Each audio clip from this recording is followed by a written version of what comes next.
नमस्कार, capital TV Uttar Pradesh देख रहे हैं आप और मैं हूं आपके साथ प्रियांशी मिश्रा। एक देश एक चुनाव के विधेयक को गुरुवार को मोदी सरकार ने कैबिनेट बैठक में मंजूरी दे दी है। सूत्रों का कहना है कि अब सरकार इस बिल को सदन के पटल पर रख सकती है।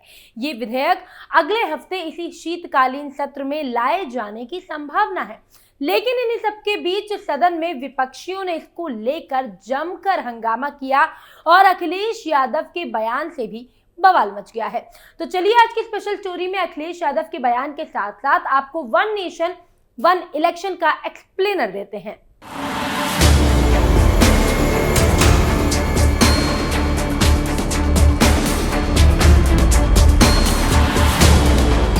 वन नेशन वन इलेक्शन को लेकर कैबिनेट बैठक में मंजूरी दे दी गई है और सबसे पहले जेसीपी की कमेटी का गठन किया जाएगा और सभी दलों के सुझाव लिए जाएंगे। बाद में इस विधेयक को संसद में पेश किया जाएगा और इसे पास करवाया जाएगा।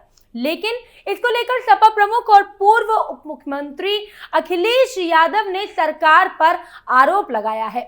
उन्होंने सोशल मीडिया प्लेटफॉर्म एक्स पर ट्वीट करते हुए लिखा, एक देश एक चुनाव सही मायनों में एक अव्यावहारिक ही नहीं अलोकतांत्रिक व्यवस्था भी है, क्योंकि कभी कभी सरकारें अपनी समय विधि के बीच में भी अस्थिर हो जाती हैं।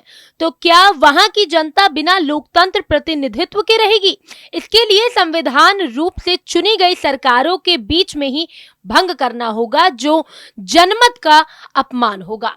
उन्होंने आगे कहा कि दरअसल एक देश एक चुनाव लोकतंत्र के खिलाफ एक तंत्री सोच का बहुत बड़ा षड्यंत्र है, जो चाहता है कि एक साथ ही पूरे देश पर कब्जा कर लिया जाए। इससे चुनाव एक दिखावटी प्रक्रिया बनकर रह जाएगा। जो सरकार बारिश पानी त्योहार नाहन के नाम पर चुनावों को टाल देती है, वो एक साथ चुनाव कराने का दावा कैसे कर सकती है?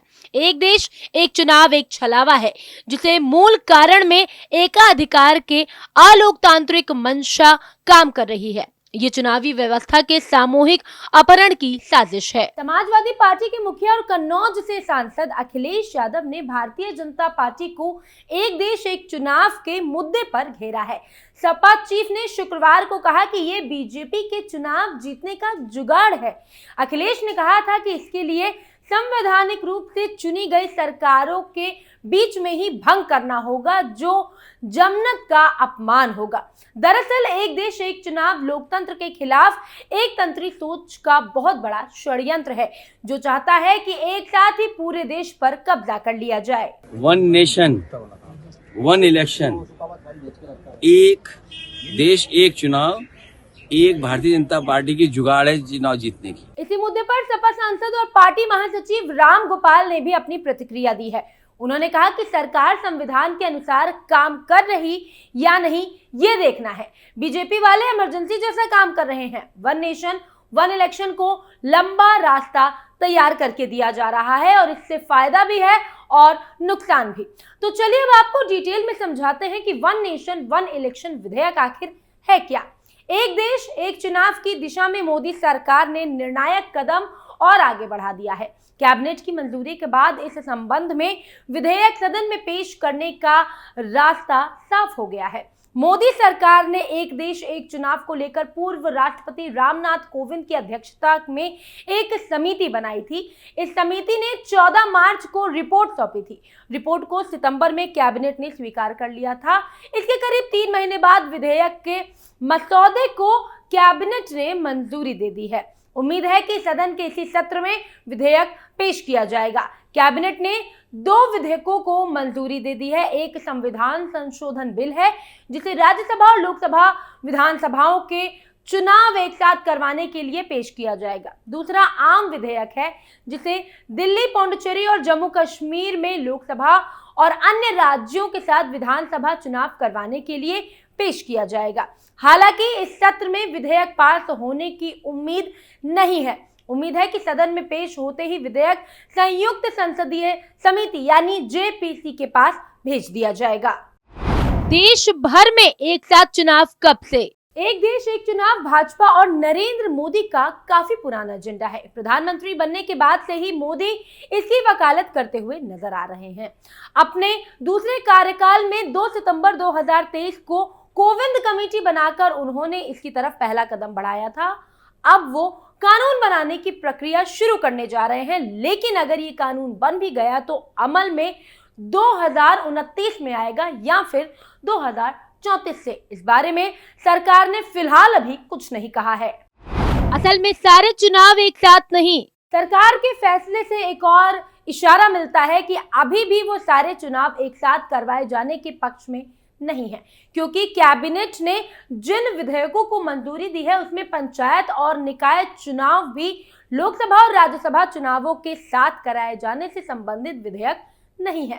कोविंद कमेटी का सुझाव था कि पहले लोकसभा और विधानसभा चुनाव साथ में करवाए जाएं और इसके 100 दिन के अंदर निकाय चुनाव के साथ ही करवाया जाए।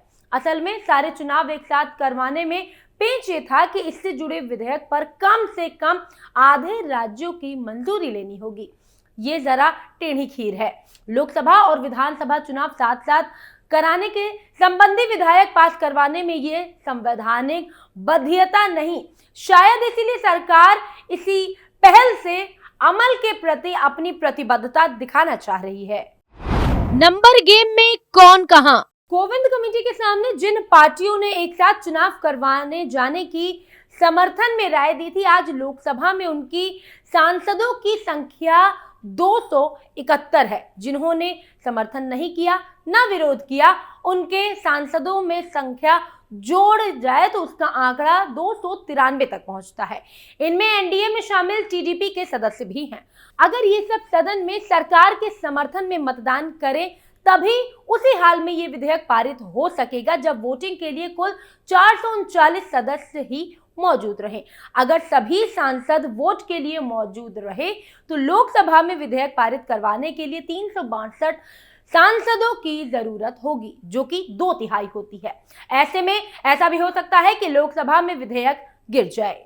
क्या है संसद का नंबर गेम? राज्यसभा का गणित भी सत्ताधारी पक्ष के लिए आसान नहीं है, क्योंकि एनडीए के 113 6 मनोनीत और 2 निर्दलीय सांसदों को मिलाकर सत्ता खेमा 121 वोट आसानी से पा सकता है, लेकिन 2/3 समर्थन के लिए 154 वोट। अभी कुल सांसद 231 हैं, लेकिन 154 वोट चाहिए, यानी 33 वोट का इंतजाम करना होगा। बीजेपी, वाईएसआर कांग्रेस, भारत राष्ट्र समिति के 19 सांसद है। ये पार्टियां ना एनडीए के साथ हैं और ना ही इंडिया गठबंधन के साथ। अगर मान ले कि ये एनडीए के पक्ष में वोट करेंगे तभी एनडीए के लिए मंजूरी संख्या पूरी नहीं हो पाएगी।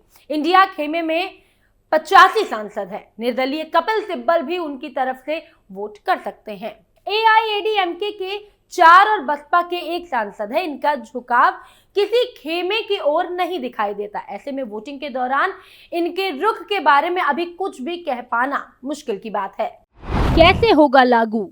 एक देश एक कानून वास्तव में कैसे लागू होगा ये तो कानून बनने के बाद पता चलेगा, लेकिन कोविंद कमेटी ने यह सुझाया कि एक देश एक कानून जब अमल करना शुरू किया गया इस पे, तो लोकसभा चुनाव के वक्त सभी विधानसभाओं को भंग कर दिया जाए और सारे संसदीय चुनाव एक साथ कराए जाए। इसके 100 दिन के भीतर ही स्थानीय निकाय चुनाव को भी करवाने की बात कही गई। कमेटी ने सभी चुनावों के लिए एक ही मतदाता सूची इस्तेमाल करने की भी सिफारिश की है। इस सिफारिश पर अमल तभी संभव हो सकेगा जब कम से कम आधे राज्यों में इसको मंजूरी मिलेगी। आपको बता दें कि 2029 के लोकसभा चुनाव से पहले 2 और महत्वपूर्ण काम होने हैं, वो है जनगणना और परिसीमन। 2029 में लागू होगा या 2034 में? कोविंद कमेटी ने ये सरकार पर छोड़ा है कि वो इसे 2029 से लागू करना चाहते हैं या फिर 2034 से। ये जरूर सुझाया कि अगर 2029 से एक देश एक चुनाव लागू करना है तो उससे पहले लोकसभा या विधानसभा भंग होने की स्थिति में दोबारा चुनाव 5 साल के लिए नहीं करवाकर केवल बचे हुए समय के लिए करवाया जाए। अगर 2034 में करना है तो राष्ट्रपति की ओर से अगले लोकसभा की पहली बैठक की तारीख को इसका नोटिफिकेशन जारी होगा। फिर 2034 के चुनाव के वक्त सभी विधानसभाओं को भंग करके एक चुनाव करवाया जाए। इस राज्य की क्या स्थिति? 10 राज्य ऐसे हैं जहां 2028 में चुनाव होने हैं। ये राज्य हैं हिमाचल प्रदेश, मेघालय, नागालैंड, त्रिपुरा, कर्नाटक, तेलंगाना, मिजोरम, मध्य प्रदेश, छत्तीसगढ़ और राजस्थान। अगर 2029 से एक देश एक चुनाव लागू हुआ तो इन राज्यों की अगली सरकार करीब 1 साल के लिए चुनी जाएगी। इस साल अरुणाचल प्रदेश, सिक्किम, आंध्र प्रदेश, उड़ीसा, जम्मू कश्मीर, हरियाणा, झारखंड, महाराष्ट्र में चुनाव हुए। केवल इन्हीं राज्यों की विधानसभाएं करीब 5 साल तक चलेंगी। अगले साल दिल्ली और बिहार में चुनाव है।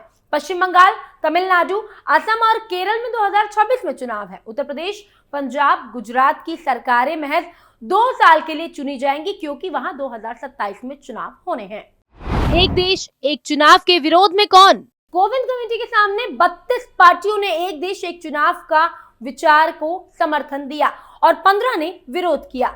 विरोध करने वाली पार्टियों में कांग्रेस, आप, DMK, CPI, CPM, BSP, TMC और सपा शामिल हैं। समर्थन में सत्ताधारी एनडीए में शामिल पार्टियों के अलावा बीजू जनता दल, अकाली दल और गुलाम नबी आजाद की डेमोक्रेटिक प्रोग्रेसिव आजाद पार्टी ने समर्थन दिया। क्या है दलील? एक देश एक चुनाव की सबसे बड़ी पैरोकार बीजेपी का तर्क ये है कि इससे देश का पैसा बचेगा, सरकारों को काम करने के लिए ज्यादा वक्त मिलेगा। कोविंद कमेटी ने यह भी तर्क दिया कि सारे चुनाव एक साथ कराने से अनिश्चितता का माहौल नहीं बनेगा, मतदाताओं की भागीदारी बढ़ेगी और पैसे की भी बचत होगी जिससे सरकार दूसरे काम में खर्च कर सकेगी।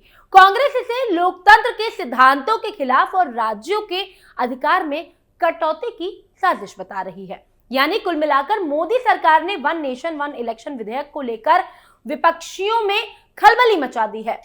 1967 तक देश में लोकसभा और विधानसभाओं के चुनाव एक साथ हुआ करते थे, लेकिन इसके बाद सरकारों की अस्थिरता के चलते ये सिलसिला टूट गया। अब फिर से ये सिलसिला शुरू हो पाता है या नहीं, आने वाले समय में सरकार के द्वारा पेश किए गए विधेयकों का हश्र ही निर्भर करता है। आज की स्पेशल स्टोरी में फिलहाल इतना ही। बाकी वन नेशन वन इलेक्शन पर आपकी क्या राय है, कमेंट बॉक्स में हमें जरूर बताएं और उत्तर प्रदेश की तमाम खबरों को जानने के लिए आप देखते रहिए कैपिटल टीवी उत्तर प्रदेश। नमस्कार।